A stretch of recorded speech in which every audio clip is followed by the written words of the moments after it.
We've all encountered an organization that has a hierarchy of work, from the government to your school to your first job. Each type of business was organized to work together to provide a service or meet a need. For example, in government, the president is at the top of the organization. At school, the principal is at the top. And at work, the CEO is at the top. Others report to them, and then those people have people working under them as well. This is known as corporate organizational structure. One thing that can help you understand how communication within the organization flows is the use of organizational charts.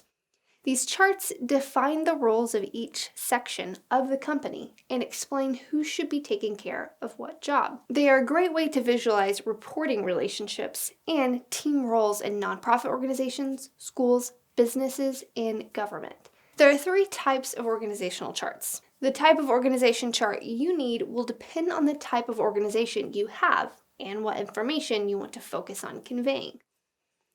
First, we have a functional top-down organizational chart. This is the type used most in traditional business structure. This chart type has the CEO at the top, followed by other senior management, the middle managers, and so on. The structure is then divided more into traditional departments like finance, marketing, human resources, IT, and operations based on everyone's function or role in the organization. A divisional organizational chart is indicative of a company organized along a product line or specific breakdown. For example, in a grocery chain, the division may represent dry goods, dairy, produce, and frozen goods.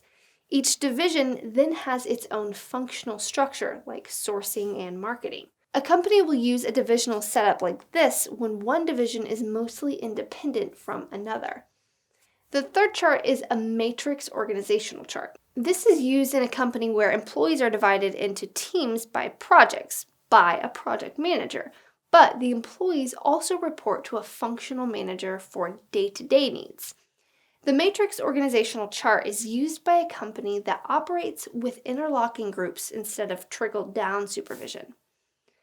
A matrix organizational structure can help open communication between groups and create a flexible, dynamic work environment that can easily shift resources where they are needed. However, this type of organization can also create confusion and frustration with more than one priority project from multiple supervisors. So why are these organizational charts needed? An organizational chart has 5 main uses to an organization. First, to show the structure of the management. A well-made organizational chart shows the management structure of the organization with ease. It can also show other organizational structures, like those of the relationships between companies the organization does business with. Second, to show other types of organizational structure. Other relationships, such as the ownership of the business, can be shown using organizational charts. Third, organizational charts can be used to visualize and plan company reorganizations and workflow. Fourth, as an employee reference. A chart can provide an easy-to-understand reference for employees so that they can grasp their role in the organization, who should they be reporting to, and who should be reporting to them. And fifth, as an employee directory. In addition to these 4 uses, a fully filled out organizational chart can have added information such as staff photos, telephone numbers, and email addresses that would allow the organizational chart to also be used as an employee directory. Another thing that a corporate organizational chart can help you to visualize is the span of control. Span of control is defined by how many subordinates a manager directly supervises. Supervisors with control over a few employees have a narrow span of control. Supervisors managing multiple subordinates have a wide span of control. Span of control is not arbitrary, but there is no set number that signifies a wide or narrow span of control. The terms vary between companies and organizations.